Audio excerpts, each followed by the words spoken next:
Hi everyone, Pam Gregory, astrologer. I'm going to be speaking to you today about the second half of June and in particular the new moon that we have coming up in Gemini on the 16th.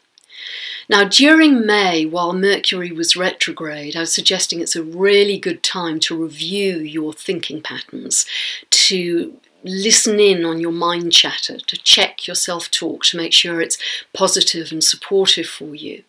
And particularly at the full moon that we had in Sagittarius on the 2nd, when retrograde Mercury was squaring Neptune in Pisces, this was a really good time to ask questions of your dreams as you're falling asleep, ask to be shown the answer or a sign as to what you should do, whatever issue you're struggling with.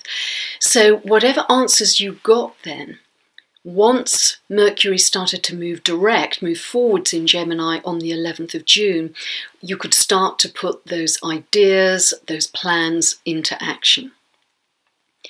So we have our new moon at 25 degrees 07 of Gemini on the 16th of June.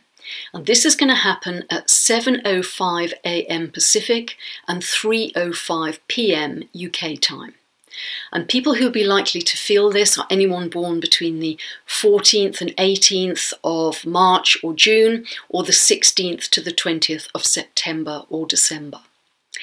Now, hopefully Mars being retrograde for a period will have prepared us well in being aware of our thinking patterns, because this new moon in Gemini is essentially a new beginning in communication. And part of this new paradigm that we're moving into, I believe, is becoming very aware of the power of our thoughts. Because our thoughts are electrical impulses, they produce our emotions, which are magnetic waves, and together they form a neuropeptide cascade through all the cells of our body. And from moment to moment, that can change our health, and it also affects our reality. Our thinking very much determines our reality. And if you'd like to know more about this, there's a great book called Molecules of Emotion by Candace Pert, which goes into that in great detail. But not only does our thinking, which produces our emotion, together affect our health and our reality, we are actually broadcasting our thinking all of the time, and other people are picking it up. And I'm involved in a project at the moment where people are being paired off across many thousands of miles. They're complete strangers, you only know their first name, and we take turns to send a thought from one person to the other, and then the receiver has to identify what they think the thought was. And it's truly remarkable with people who wouldn't consider themselves psychic, how astonishingly accurate that can be. And so day to day with the people we're close to, the people we're interacting with, we have to be very aware that we're broadcasting our thinking all of the time. Now also at this new moon we have Mars conjunct the Sun and the Moon, and this energizes the mind and the emotions. So it's a great time to start a new project in communication, and that is also the case because we have Uranus in aspect to Mercury. Uranus is semi-square Mercury, and this can bring originality and brilliance. It gives the mind inspiration and insight, and it's a highly inventive combination. So a great time to start up a new communication project. However, the less positive side of Mars conjunct Sun and Moon is that can produce angry feelings or angry words. And because Chiron is also square to Mars, we may become very aware of how we can wound with our anger and our angry words, or we can heal. And hopefully we'll choose the latter. Saturn is continuing to be retrograde all through June, and it actually moves back into the last couple of degrees of Scorpio on the 15th of June, just the day before the new moon. It's also aspected by retrograde Pluto, and they are in each other's signs. This is called mutual reception, so it's almost like a conjunction of Saturn and Pluto.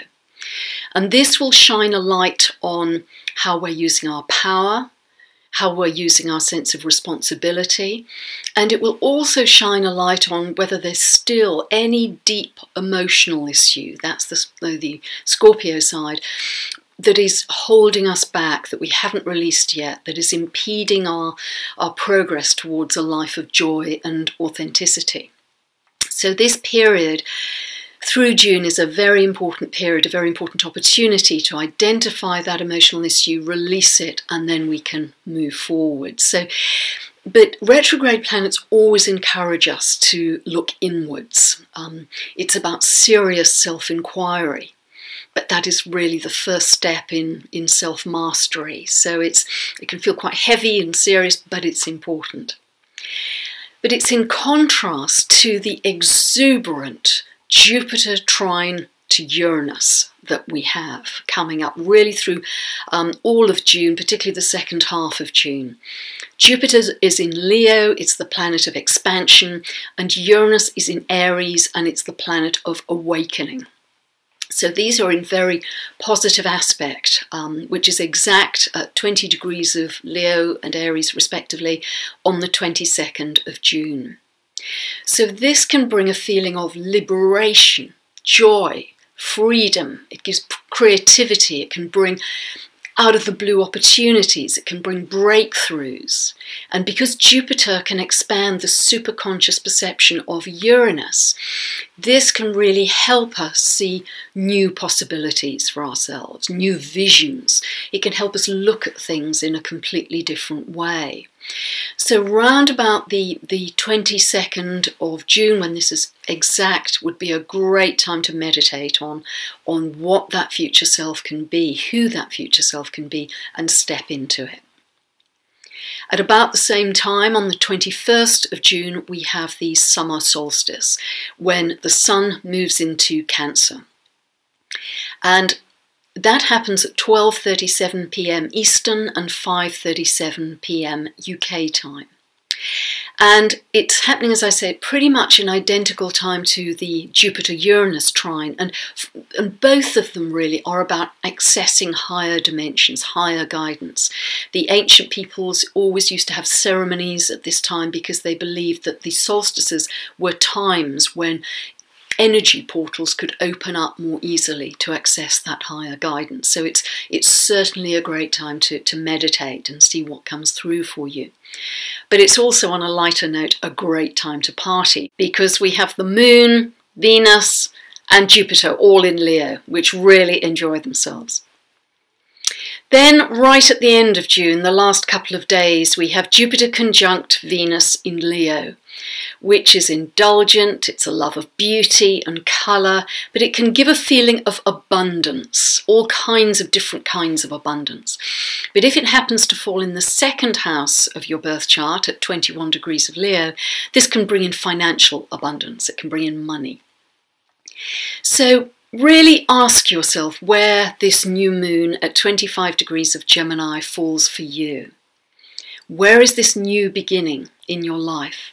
And if you don't know where this is, then it's very easy to obtain a free copy of your birth chart online. You can just search free birth chart. You'll have to know your birth time. And once you have that, if you want to click on the link above or below in the description, that will take you directly to my store where you can buy a 2-part video series. You can buy it with PayPal now.